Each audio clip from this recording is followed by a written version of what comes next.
All right. Well, welcome back, guys. This is East Coast Adventures. I'm David. And I'm Matt. We've got a special guest here today, Josh Laker. He ran the Dirt Circuit. Matt, if you want to talk a little bit about what Josh did at Dirt Circuit. Well, Josh came up to the dirt circuit in Morristown at Panther Creek State Park, and I think he had a pretty big goal of 130 in Yep. 24 hours, and he came very close to reaching that goal. I think it was 121.8, something around there. So he had a very good performance and actually broke the course record and Yes. won it. Oh, go ahead. Yeah, go ahead. So Josh actually finished first place overall for the 24-hour. Yep. Got a belt buckle, set the course record. And, Josh is someone who's a pretty distinguished runner. He's done multiple backyard ultras. He's actually won, 2 backyard ultras now? Yes. Yeah, so Kentucky Last Soul Standing and Ohio Backyard Ultra. Yep. The Ohio Backyard Ultra, he recently won. That was this year. But you're also a running coach too, correct? I am. Yeah, I've been coaching since 2016, like officially, I guess. Cool. That's awesome. Well, I tell you what, if you don't mind, let's talk just a little bit about the dirt circuit and your training leading up to that. If you want to tell us a little bit about that, and also, how dirt circuit went, because one of the things, guys, that you didn't see, like when you look at Josh's stats, is also his crew chief. Oh, yeah. Oh, yeah. She is absolutely amazing. So between them, they're just a force to be reckoned with. So I'll let Josh talk just a little bit about training and the race, and then we'll ask him some questions. Yeah, I mean, I have to start with her, like Jess being, being my crew, my wife being my crew.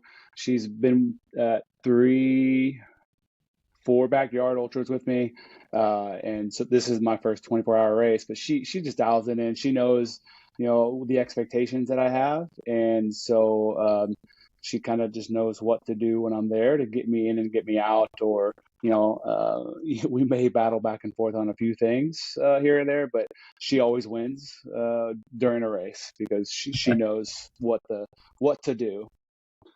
But the race went really well for me. Training leading up to the race, I always like to give myself, no matter where I am, like with my base, I like to give myself a good 4 months to train for any race. I'm not a heavy racer.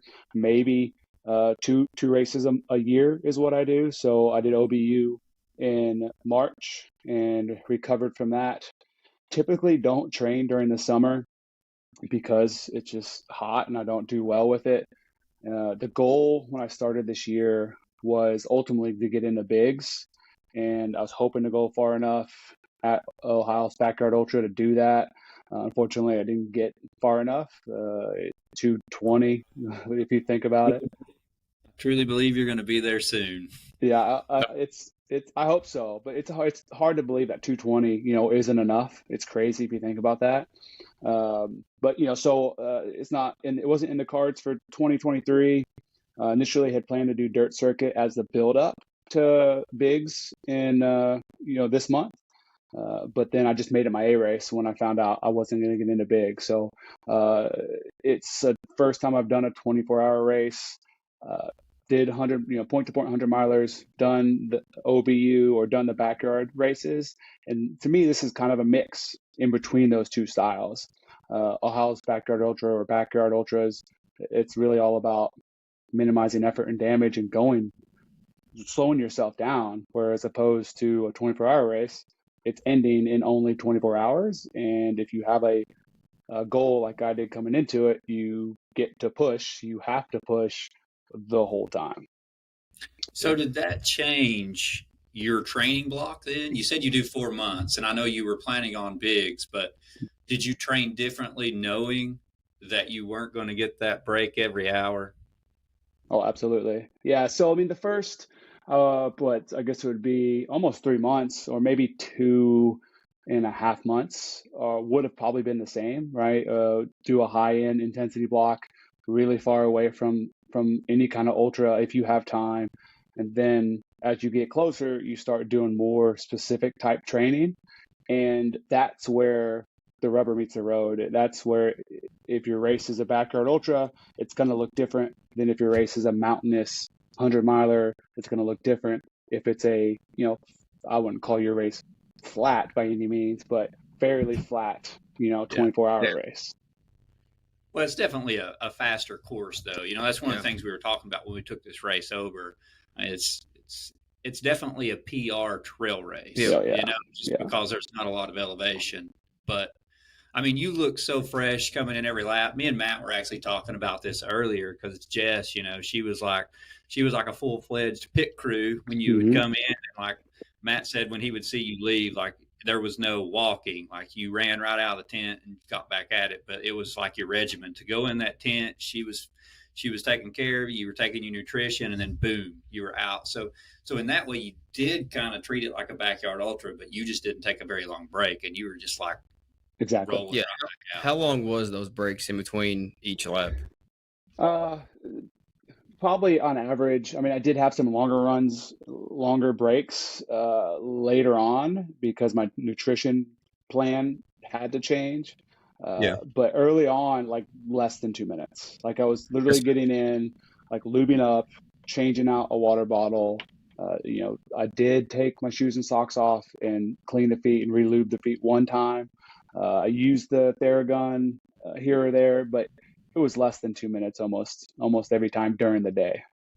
Yeah, that's what I was thinking because I was trying to be out there when everybody came in, and then when you hopped in the tent, it was like in there for maybe a minute, maybe two, and then you just pop right back out. And then I did see, I think, you fixed your feet up one time, and it was a little longer, but I think for the most part, you're right on 1 or 2 minutes.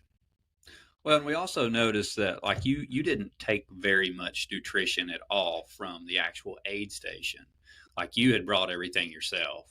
So is that something you typically do? Do you have like a specific nutrition block you're following for races, or is it the same thing you're using when training? Like what does that look like for you?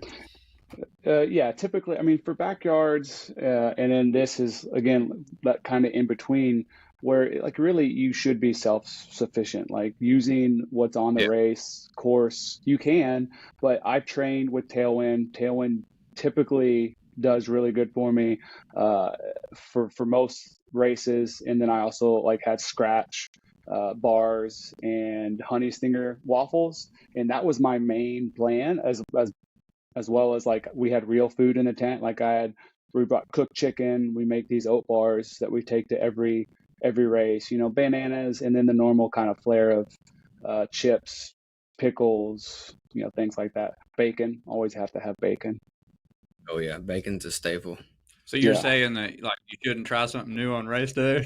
No, that's unless the conditions force your hand, which I've been there. Like when I did OBU, my nutrition went horribly wrong early, and we tried all kinds of things. But luckily, I didn't have that problem here. My nutrition didn't go to plan totally, but we were able to course correct with some of the things that we had in the tent. Yeah.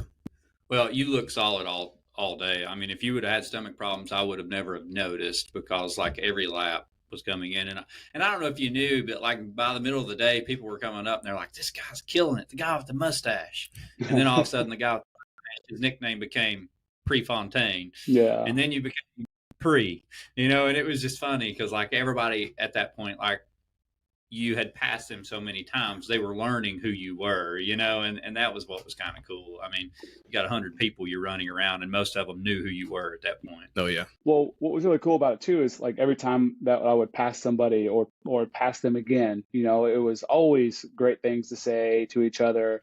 So that was really cool. It's uplifting to hear a bunch of good things. And every time I would pass Micah, he would always give me a bunch of crap about, oh, here's the second time, oh, here's the third time, So it was always a lot of fun. Yeah. So did you have any low moments? Yeah. So I did have some stomach issues. It didn't get terribly hot, but it did get hot, if that makes any sense for a runner, especially when you're pushing. So when you're running the pace you were, yeah, it makes sense. So I did. I brought arm sleeves, and I was putting ice in my arm sleeves probably for 3 hours in the middle of the day there. And nutrition did well during the heat, but then right after it started to cool off, my stomach kind of turned over a little bit. My mouth I couldn't eat like dry foods. It turned into the Sahara Desert. So even like the Stinger waffles, I couldn't take a little bite, and it was like I was choking on the dust. You get to that point you can't chew. Yeah. So we made a change from taking, because I would take tailwind one loop, and then I would take something solid with me the next loop, and I couldn't take something solid with me anymore. So we went straight to ramen the rest of the day and the night, and so that's what made me spend a little bit more time in the tent, because I haven't really found a way to carry ramen on the run yet. Ziploc bag, baby. Yeah, put it in your bottle. Food pack. Yeah. Well, it looks like it must have worked though, because I mean, you were able to keep food in to keep running. I mean, you didn't look like you were getting too weak out there. No, I never probably got below, I mean, we were always in a calorie deficit in any ultra, but it never got to the point to where I didn't have enough carbohydrates, for sure. I never felt like I was hitting a low. I think mentally, I made some choices right before it got dark and then during the night that I regret a little bit, especially after seeing how well I ran the last 2.5 hours. Yeah, you killed that last lap. Yeah, he did. Yeah. What was your average lap times? So I was basing everything off of pace. So I wasn't really tracking my times per se. So 11-minute mile was my goal for the overall pace for the entire race. That would have got me just over 1:30. And I came into hour 14 with like a 10:45 average. And then it just started to slip little by little when the night fell. And that was just probably mostly due to waiting on the ramen, trying to figure out how to take and it. I did have some conversations with myself during the run, like I should, because you're still making that decision, like, am I pushing too hard? Am I going to blow up? Am I going to make it 24 hours? And so mentally I was struggling with the idea, do I need to slow down or do I keep pushing? And I think I did, I made the decision to slow down a little bit, probably hour 15, 16, 17, something like that. And when in hindsight now, I could have probably kept pushing. Did you take any kind of caffeine to, boost you up, or okay? Yeah, What was that and like? I started the morning without as much coffee as I normally do, and I had the same problem at OBU, and so I had a headache right from the beginning. But I took a little bit of caffeine in the form of like jelly beans, and that did the trick. And then I didn't take it again until probably close to midnight, around that time. And at that point, we take caffeine tablets. And I mean, it's like jet fuel. Like after 30 minutes, you feel it kick in, and like it's amazing. So that is something I definitely use at the Georgia Jewel. A lot of them. That worked great. Yeah. Yeah. Well, it seems like you and Jess definitely have the routine down, and I mean, I think the Backyard Ultras have helped with that, because I mean, you've set a course record that's probably going to be hard for most people to beat. So I think that course record's going to stay at the dirt circuit for a while. When did you realize that you weren't exactly going to make it to the 1:30? Was it early in the? Yeah, hour 17. So that would have been what, 7, 8, 9, 10. No, I guess that would have been like 8 or 9 o'clock at night, right? 9 or 10 at night. And I felt my laps started slipping. Like I could see what my average lap was. I would hit my lap button on the watch every loop. And so I was starting to hit like 11:30s, 11:40 for the average lap. And I was definitely stressing about it. Jess was doing her best to not keep me from thinking about my times and just run. But when you're running 2.9 mile laps, that's all you can kind of pay attention to. Yeah, real quick if your pace is falling off. Oh yeah.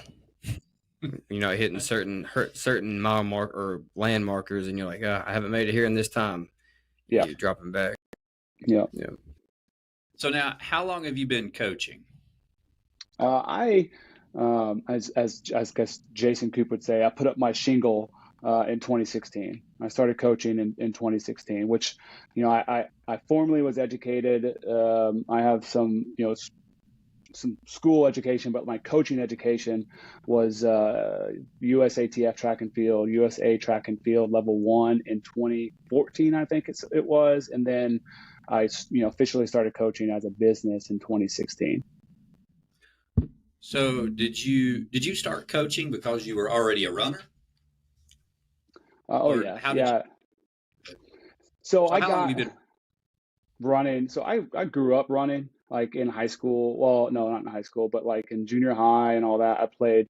I did track and cross country. I played basketball mostly in high school. And then I joined the military right out of high school, and I'm in the Coast Guard, and moved to Hawaii.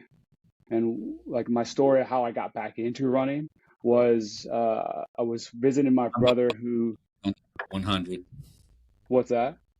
I said, I hope you're telling me you're running the Hurt 100. No, no, no. At that point, I see. I took it slow. I started running half marathons and marathons at that time. But I was sitting across from the table at a burger joint, and someone was telling me how they just finished a marathon, and they gave me that stat, like less than 1% of the U.S. population finished a marathon, and that really just lit a fire. And I started running, hired a coach for my first marathon training plan, completed that. It was the North Shore Marathon in Hawaii.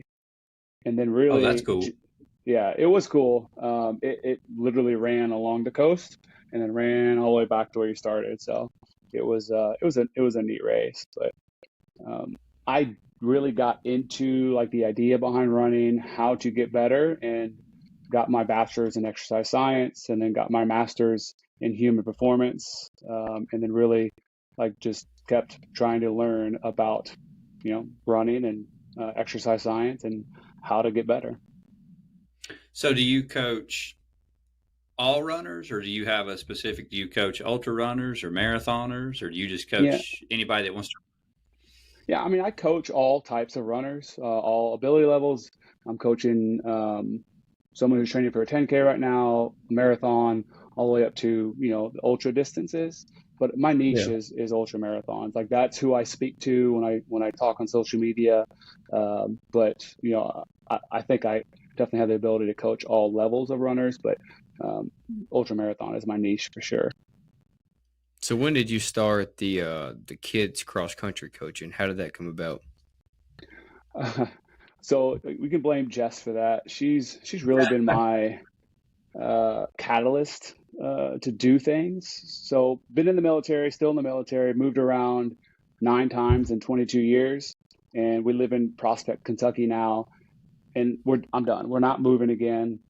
Finally get the feeling of like putting down roots, Yeah. and moving every 3 or 4 years, you don't really feel like you can be part of a community. But I definitely feel like we are here, and that's a lot because of she doesn't let me say no. And so our kids were on the cross country team for the elementary school, and we were like assisting coaching. And then word got out of kind of that I like to run, and then I do some coaching. And next year I was the head coach. So That's how it works. Do they call yeah, you Coach Pre? no, actually they called me the first year. They called me Coach Jazzy J. So, Oh, just yeah.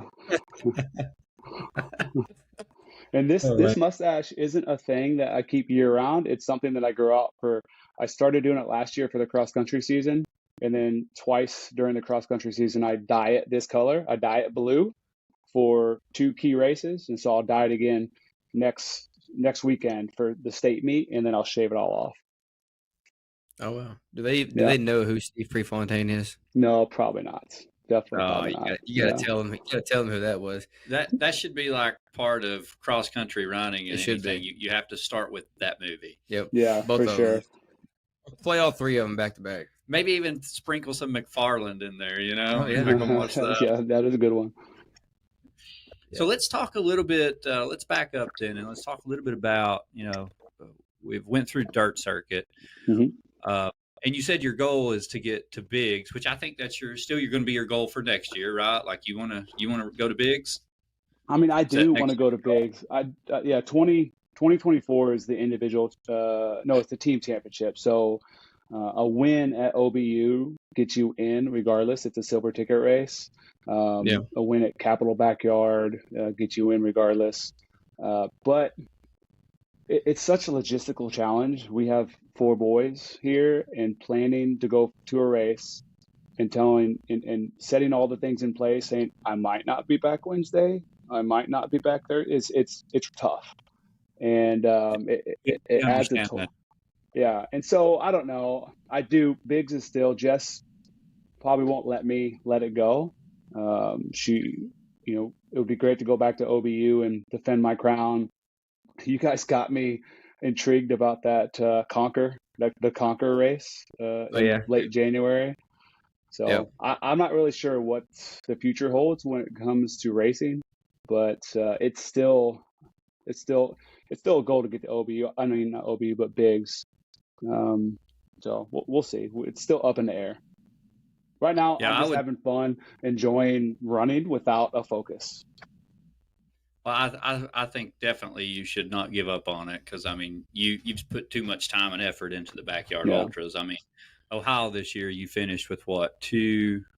Me and Matt were talking about this earlier. I couldn't remember. 220, 230 yards. 53 yards, so like 222, something, low 220s. Yeah. I think it was 222 when I was looking at it. So were you, just like in that race, which it was extremely cold. I've never, so I ran this race too. I was there with Josh, and this is by far the coldest weather I've ever ran in my life. How did you deal with that? Because I didn't. Like I could not stay warm. I was in blankets. I was wrapped up in wrapped around a gas fire pit with a blanket, just like all around it, trying to stay warm. And I mean, by the time the morning got there, I had just depleted everything just from all the shivering and trying to get warm. And it just never worked out for me, but you seem to manage it really well. I don't know if you're used to the cold weather or you had a strategy. I obviously didn't have a good strategy because it didn't work for me. I was gone after 100 and something miles, so. I like running in the cold. Like I'll go out when it's any temperature, as long as I have the right gear. It's not a problem for me in the cold. If it's hot, I hate it. But when it's cold, I'm okay with it. And one of my philosophies when it comes to backyard ultras is take everything you own, and that's what we do. Like I took all of my running gear because I would hate to be out there, especially with the goal of winning it or going as far, as you can, and get knocked out because you don't have the right gear. So I think it was below 20 both those nights, and I was in tights, shorts, all the things, triple layer shirts, double gloves, face mask, beanie. So I had all the gear. The hard part was the 10 minutes in between the loops when you just got so cold. Yeah, I would be sweating so bad coming into the end of that lap. That 10 minutes, I just froze to death. So by the time I started the next lap, you're just over there just jackhammering because you're so cold. Yeah, it was a challenge. The nipples on the bottles froze. Any kind of like Larabars was a fuel I was eating, but they were rock solid. So really had to find something that worked that you could take on the run with you. So that was a challenge. Yeah, I felt sorry for Kyle Calvis. He was there, and his water jugs froze. So he couldn't even make water at that point, and I was like, we were trying to help him figure out how to get it melted. But I mean, it was ridiculous. I think with the windshield, it was 13 degrees that night. Yeah, that's nuts. And then we got the surprise of the guy in the chaps. Remember that? Yeah, I do. Yeah, that was. I mean, it's always good to have stuff like that. There was a guy. We're on the road section, and there's literally a guy completely naked, and the only thing he's wearing was chaps, and he had string lights wrapped around him, and he was out there dancing. Oh, wow. This was like what, midnight? Yeah, it was late for sure. It was a great time. It was a great pick me up for all the runners. So yeah, but what was bad, we were all so tired. nobody talked about it. We all just laughed and we kept running, and no one said a word. Wow. Well, I mean, that race turned out well for you. So you were 220 miles. I didn't see who finished with you. So who was the last person with you that was going the whole time? Dave. Oh man, his last name escapes me now. I can't remember what his last name is, but his first name's Dave. Matter of fact, he just got done right after he was using OBU as a way to train for like a cross country run. Oh wow. Kwiatkowski? Is that it? Dave Kwiatkowski? Yeah. Okay. Yeah, he was a great guy to talk to and run with. Him and his dad was running the race together. His dad bowed out a little bit earlier, but yeah, he was using that race to do a run from like San Francisco to Florida or somewhere on the East Coast. That's a very long Yeah, run. so he definitely got the assist with you. And then it looks like Kentucky Last Soul Standing. So that's where I actually met Josh at. That was, I think, both of our very first backyard ultras. Yeah. So I think that's Will Rivera puts on that race. He does. From Running Souls out of E-Town. Yep. Yep. But that was a really well put on race. But Josh won it too. So that's 2 backyards. And then you went to Bob's. Yeah. How did that one? Was that so you got like 2 really good backyards, and then you had Bob. So was it the heat? No. Like, did you do the opposite, or was it just a bad day? No, I came into it with some kind of stomach bug. It was like it was going around the whole cross country team. The parents were getting it, and it was like this weird 10-day bug. Like I wasn't sick to my stomach, but I was having like digestive issues, and it was just not going well. And I felt like I was running with a bowling ball in my stomach almost the whole race. And then every lap, I was spending time in the porta-john, and so it did not go well. Yeah, and that race is usually hot too, so that probably didn't help. Yeah, it got really hot. Yeah. Well, it looks like you've got some pretty accomplished races behind you. I mean, just looking through your list, you were first place at the dirt circuit, first place at Ohio's Backyard, second place the year before at Ohio's Backyard. So you were the assist. Kentucky Last Soul Standing, first place. Georgia Death Race, looks like you were 16th overall. That's a pretty hard race. I mean, it's definitely got some elevation. So that's a pretty good time. Indiana Trail 100, 6th place.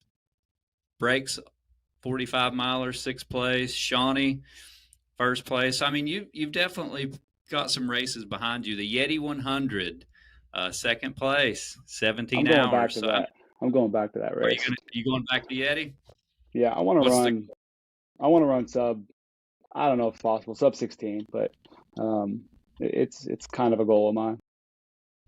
Well, let's see. You ran Yeti in 2018. I mean, you've probably came a long way since then. So I would say that's pretty doable. If you need some crew guys, just let us know. We're not Jess, but we'll try. Yeah, we're good at the running part. We can run with you. That's good. Yeah. If you need pacers, there we go. We'll split it up with you. Keep you moving at Absolutely. night. Let's go. So what's the goal in 2024 then? Like, so you're kind of on the fence with Biggs, but do you have an A race already picked out? Like, what are you leaning towards? Yeah, I have ideas. I don't have any races yet. So, I mean, Biggs is one of those goals. Running a fast 100 miler is still something. A faster 100 miler is still something that I want to do. And then now, seeing the one, feeling what the 122 was in 24 hours. The 24-hour endurance team, it's a ways away. Like 145 is the qualifier. I think 153 or 55 is the 5th place runner on that team right now. So I don't know. It might kind of intrigues me to see if I can't go for a distance like that in 24 hours. Yeah, that's definitely something I've been looking at myself, as the 24-hour track race, but I'm really drawn to the Southern States 200. Oh yeah, so that does look cool. I think I'm going to run that. for 2024. I think that's Yeah. going to be my goal. But the track race is definitely something I've been interested in too. But I mean, what you did at Dirt Circuit, I mean, that would apply to a track pretty easily Oh yeah. with the pace you were already running. I mean, the difference is, just as well as I do with a track, you've got that constant lean and you're on Yeah. asphalt the whole time, or, some type Yeah. of composite track. And it's the same motion over and over and over. It's not biomechanically. Yep. like a trail. You're hiking a little bit down hills and stuff, but on that track, it's the same repetitive motion over and over. And it was tough when I did my 100 there. It wasn't fun. Yeah, when I went into Yeti, that was one of my biggest concerns was because that same year I did MMT, Massanutten, which is completely different than Yeti. And I was worried about biomechanically breaking down way sooner because you don't get to change your gait. It's all running, it's all on rails to trails. There's not much walking, there's not much changing of your gait, missing routes or anything like that. Yep.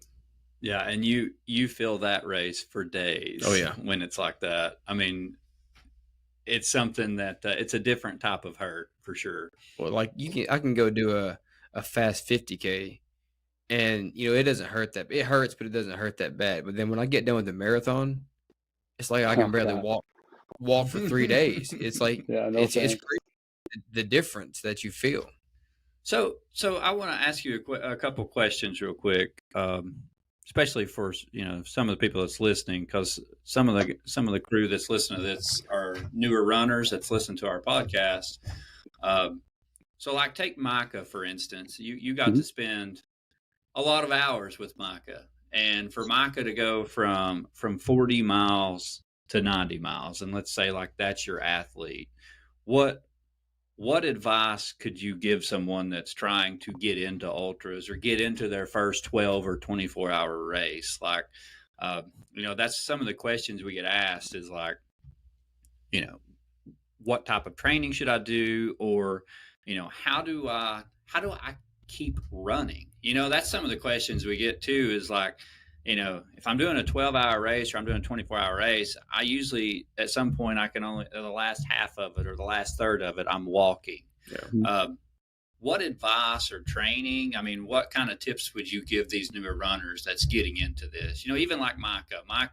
Micah did an amazing job, but Micah walked a lot. And like for that transition to start happening into running longer and longer, what advice do you have for the listeners? Yeah, I mean, so first off, I would say to anyone who hasn't done an ultra, you can do one.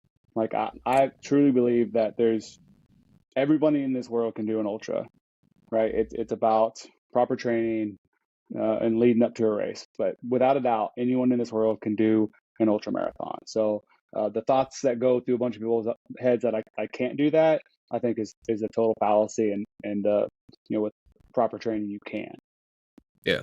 The training leading up to it, it's about doing it smartly. It's about giving yourself plenty of time to build up to whatever race you're talking about. If you're going from I've trained someone from a marathon directly to 100 miles before, right? But we've done that. Obviously he ran a 50K and a 50 miler during training, but he didn't do any races before that. But we had time. We had plenty of time to build up the training properly, do it slowly.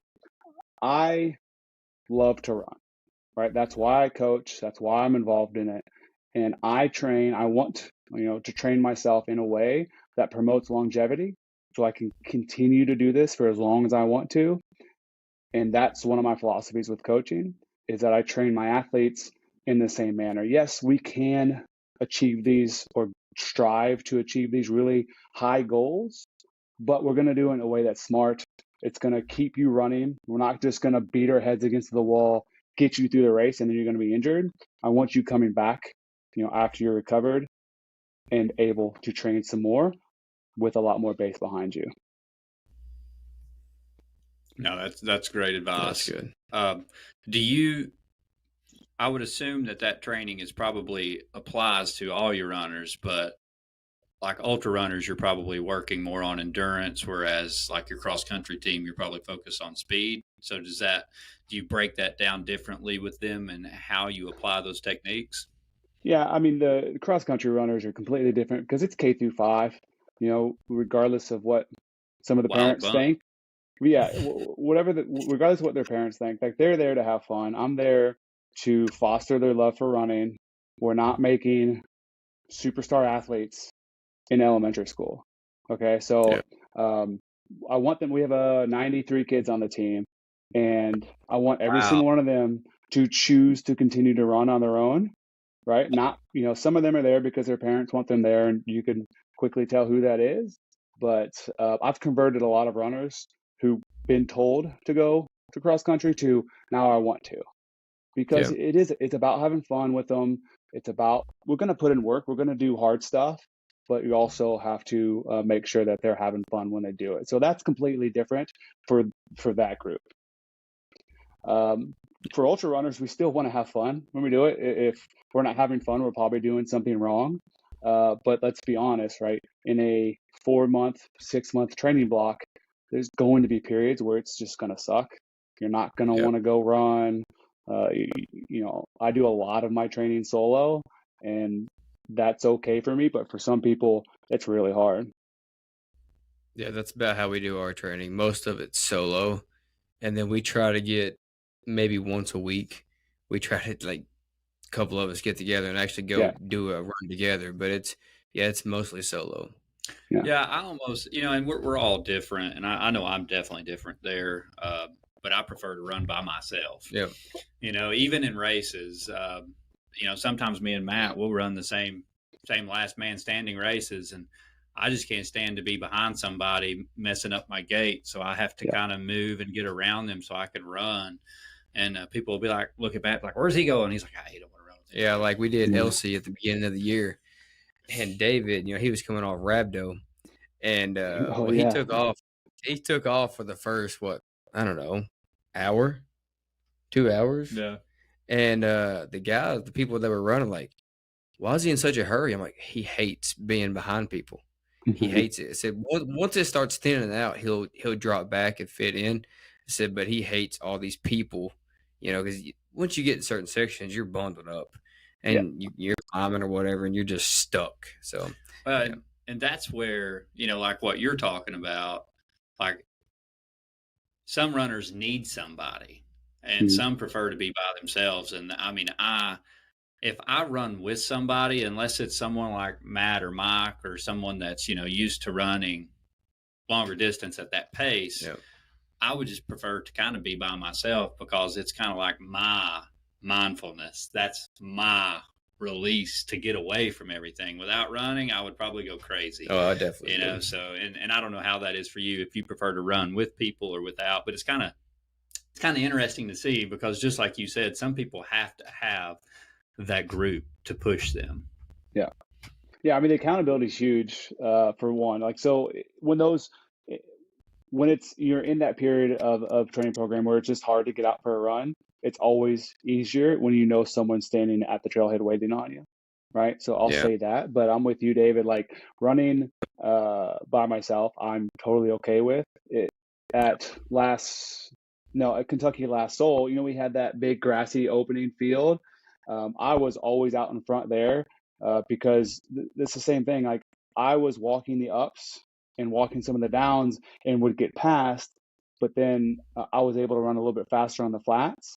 And it just bugged me to say on your left or come behind you because we were always leapfrogging each other.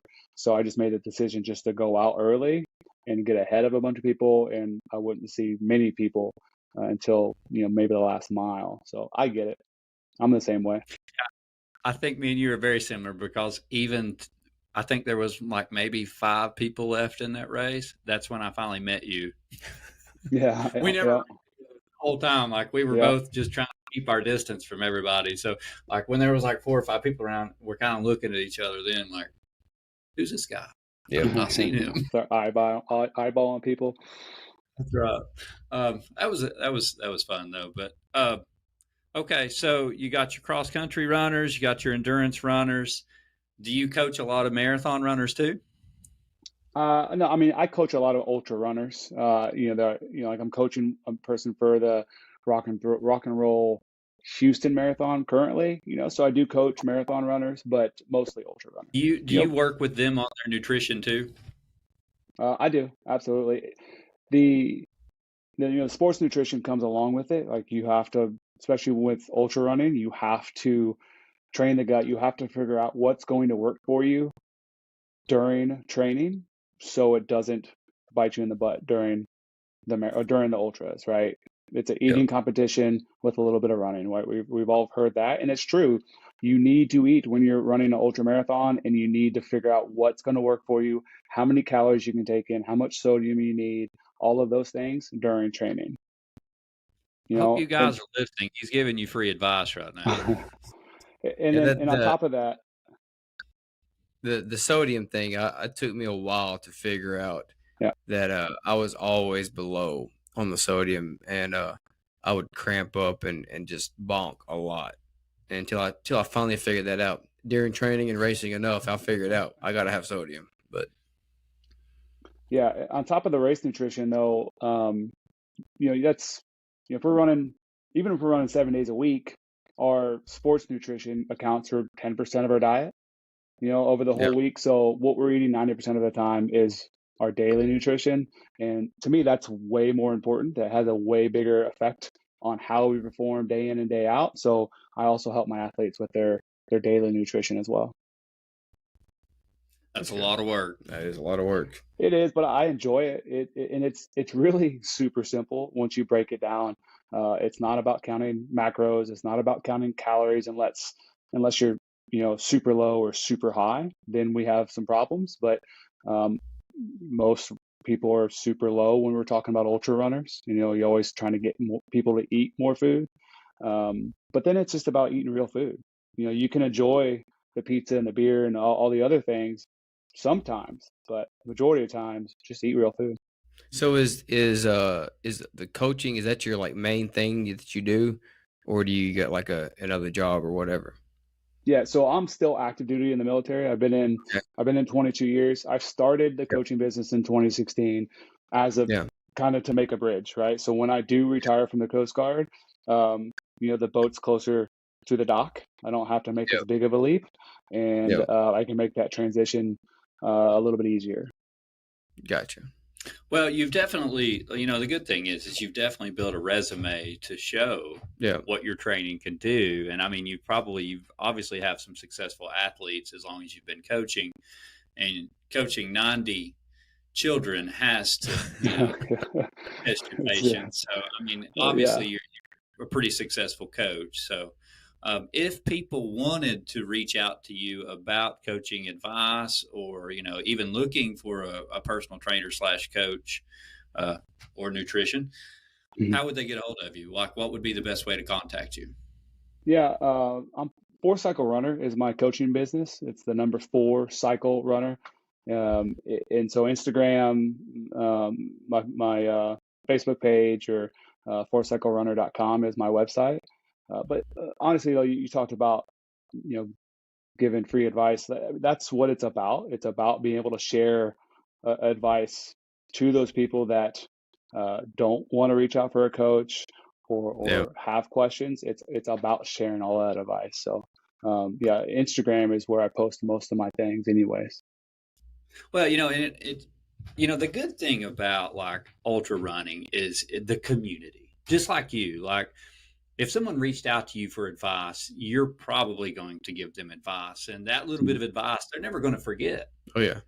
6 months later, they're going to be like, "Oh, that guy gave me this," and it eventually leads to a relationship that you're never probably going to forget, and may even lead to you coaching them. And that's what I love about ultra running is it's such a tight knit family. I mean, because there truly aren't a whole lot of ultra runners if you think about it. Most of us know other ultra runners in other states, and that's usually who are our friends on Facebook. So Yeah. for the newer people getting into running, like being able to get that advice. I mean, I have one gentleman who's running no business. I'll be talking to him later this week, just to give him drop bag advice. Like Yeah. that's that stuff I can do, but like for coaching, I'm not going to step into that realm. Yeah. I'll leave that to you and Mary and the experts. But that's what I love is like I have never reached out to an ultra runner and been told, "Oh no, I ain't got time for you." Yeah.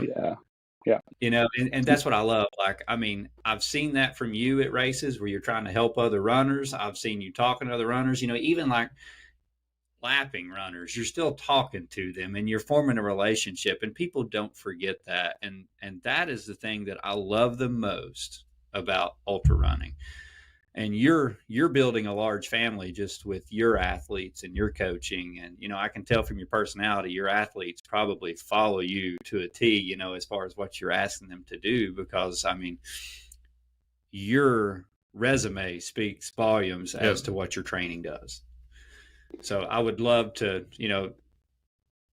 as we progress, if I see, people that need coaching or anything, I'll reach out to you and pass them along to you or Mary, because I think having good coaches that you can pass people along to, it speaks volumes to this sport, because we need coaches that aren't just worried about winning, it's like you said, you want people to be healthy and sustain being able to stay in that, in this. Longevity. Yeah. So talking about being a community. This last weekend I was in Colorado Springs, Colorado, at the first ever ultra running coaches conference. It was put on by USCA, and USCA is a certification body that I have my ultra running coaching certification through. And it was, I don't know, there's probably 50 of us there, all ultra running coaches, some PTs that are coaches, some that are part of our coaching group, some that coach are like myself, they just coach on their own. And I mean, talk about feeling like you're at home.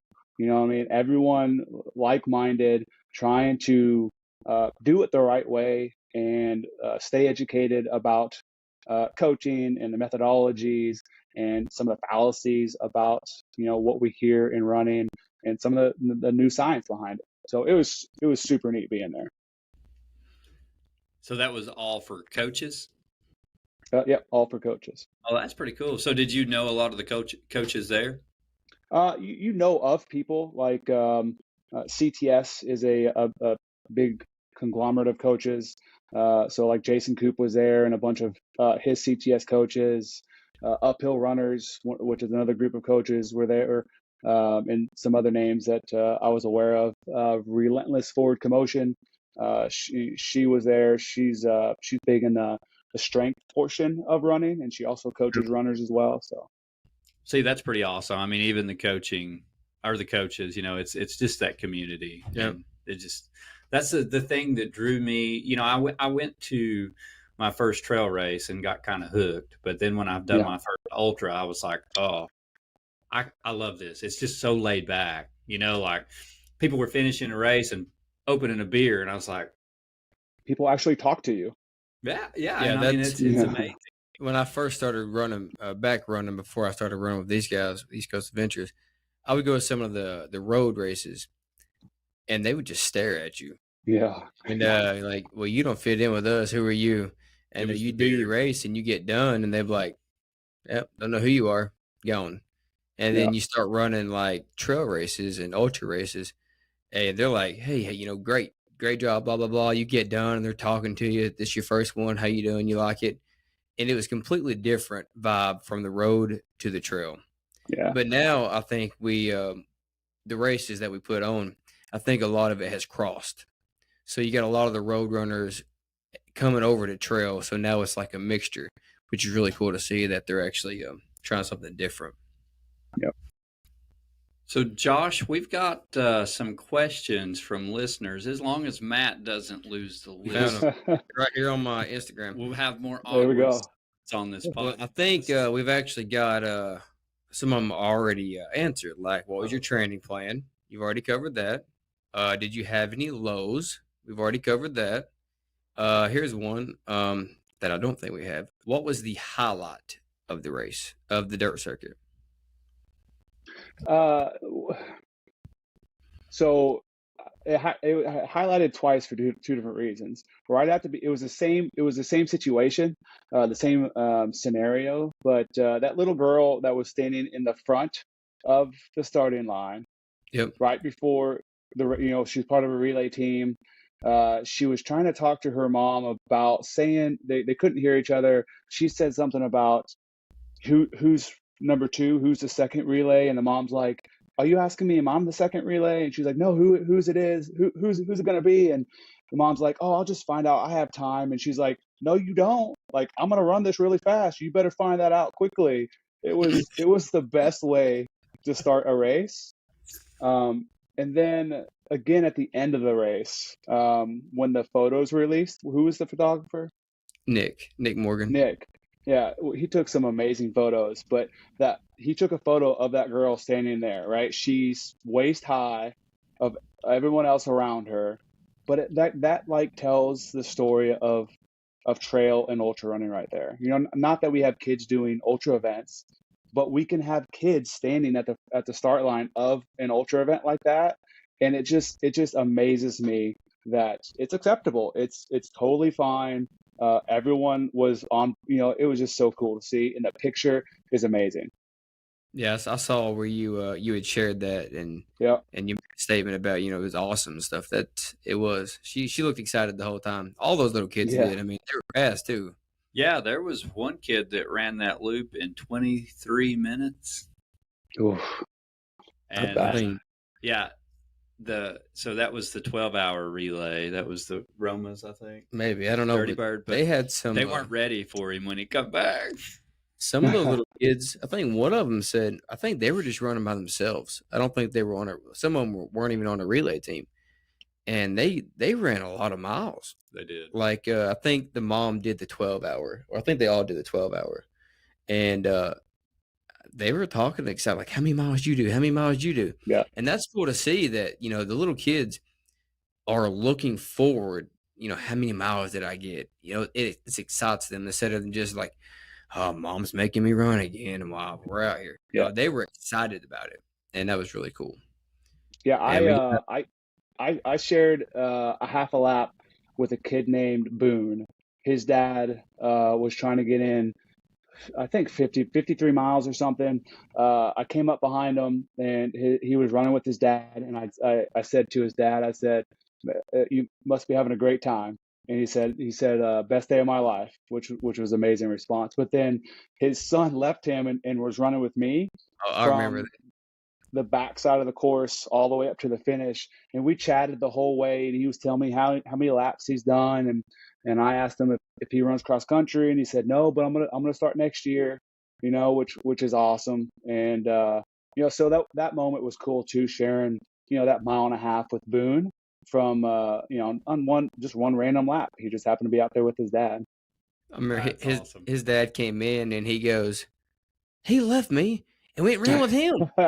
It's pretty funny when he came in. I was filling up his I bottle. mean, who doesn't want to run with Prefontaine? Yeah. Oh, geez.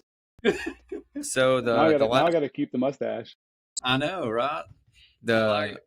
last question is, with the big events that you do, and the time you're out there and all the training, how do you balance between family, Yeah, running, huge. and work?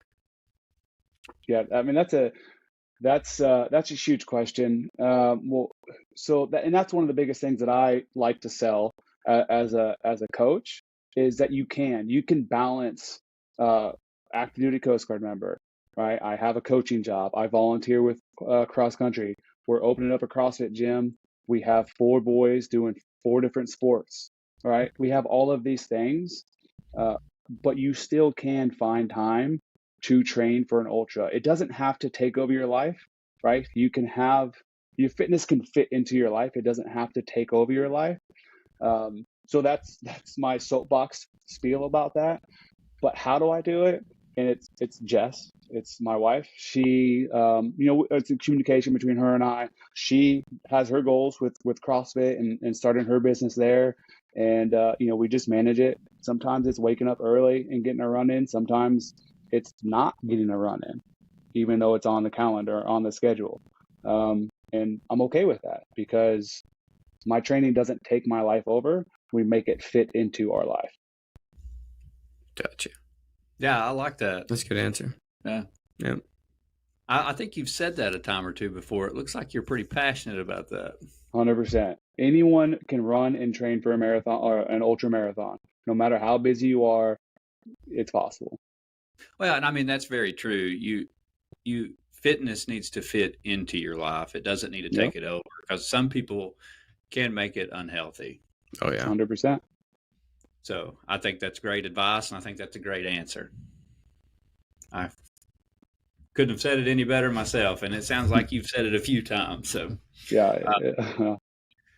Well, Josh, we don't really have anything else for you. That pretty much covers all of our questions. But do you have anything you want to ask us? Oh, well, I don't know about a question, or is there anything that we need to do better at Dirt Circuit next year? No. We realized one thing. The porta potties, the porta johns could be a little bit closer. No, I mean, I don't have any questions.